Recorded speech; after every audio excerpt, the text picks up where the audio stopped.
Alors, le grand souterrain du Caire, c'est évidemment l'intérieur de la pyramide de Khéops.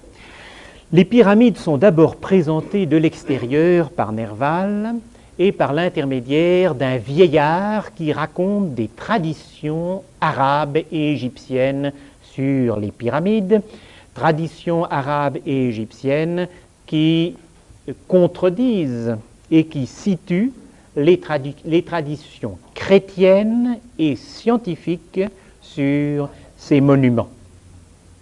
Arrivé au sommet, je fus frappé d'admiration en apercevant dans tout leur développement au-dessus de Gizeh, qui borde de l'autre côté du fleuve, les 3 pyramides nettement découpées dans l'azur du ciel.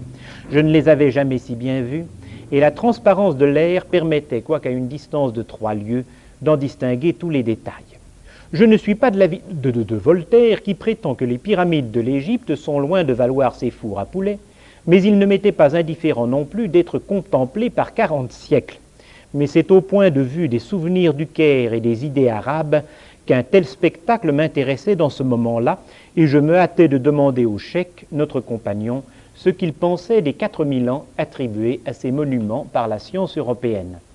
Le vieillard prit place sur le divan de bois du kiosque et nous dit « Quelques auteurs pensent que les pyramides ont été bâties par le roi pré-adamite Djan ben Djan, mais à en croire une tradition plus répandue chez nous, il existait 300 ans avant le déluge un roi nommé Saouride, fils de Salaok, qui songea une nuit que tout se renversait sur la terre, les hommes tombant sur leurs visages et les maisons sur les hommes, les astres s'entrechoquaient dans le ciel et leurs débris couvraient le sol à une grande hauteur. Le roi s'éveilla tout épouvanté, entra dans le temple du soleil et resta longtemps à baigner ses joues et à pleurer. Ensuite il convoqua les prêtres et les devins. Le prêtre Akliman, le plus savant d'entre eux, lui déclara qu'il avait fait lui-même un songe semblable. « J'ai songé, dit-il, que j'étais avec vous sur une montagne, et que je voyais le ciel abaissé au point qu'il approchait du sommet de nos têtes, et que le peuple courait à vous en foule comme à son refuge, qu'alors vous élevâtes les mains au-dessus de vous, et tâchiez de repousser le ciel pour l'empêcher de s'abaisser davantage, et que moi, vous voyant agir, je faisais aussi de même. En ce moment, une voix sortit du soleil qui nous dit « Le ciel retournera en sa place ordinaire lorsque j'aurai fait 300 tours. » Le prêtre ayant parlé ainsi, le roi Sauride fit prendre les hauteurs des astres et rechercher quel accident il promettait. On calcula qu'il devait y avoir d'abord un déluge d'eau et plus tard un déluge de feu.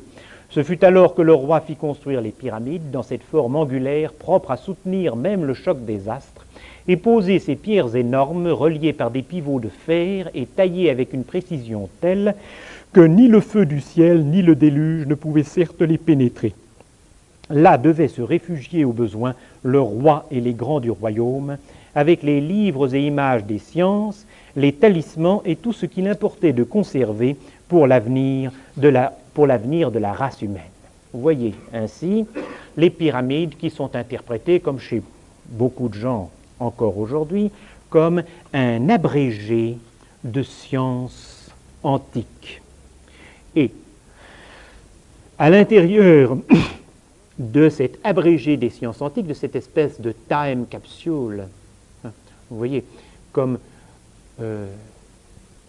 lors de l'exposition internationale de 1939, les Américains avaient fait une time capsule, c'est-à-dire ils avaient mis dans un cylindre hermétiquement fermé un certain nombre d'objets qui représentaient, qui étaient significatifs de l'état de civilisation où l'on était arrivé en 1939 et qu'on ne doit ouvrir que dans des centaines d'années, et ainsi, quelles que soient les catastrophes qui puissent arriver, quelque chose serait gardé. Vous voyez que c'est exactement le même sentiment qu'il y a là.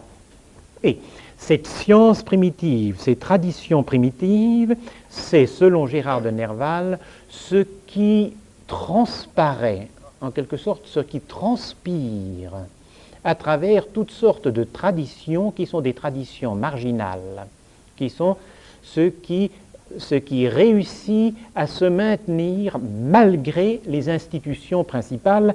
Les institutions principales pour lui, à l'époque où il parle, c'est d'une part l'Église catholique et d'autre part la science laïque, la science héritée du XVIIIe siècle. Eh bien, en Europe, selon lui, ce sont les traditions maçonniques. C'est dans les loges des francs-maçons que continuent à transpirer un certain nombre des secrets de l'Orient ancien.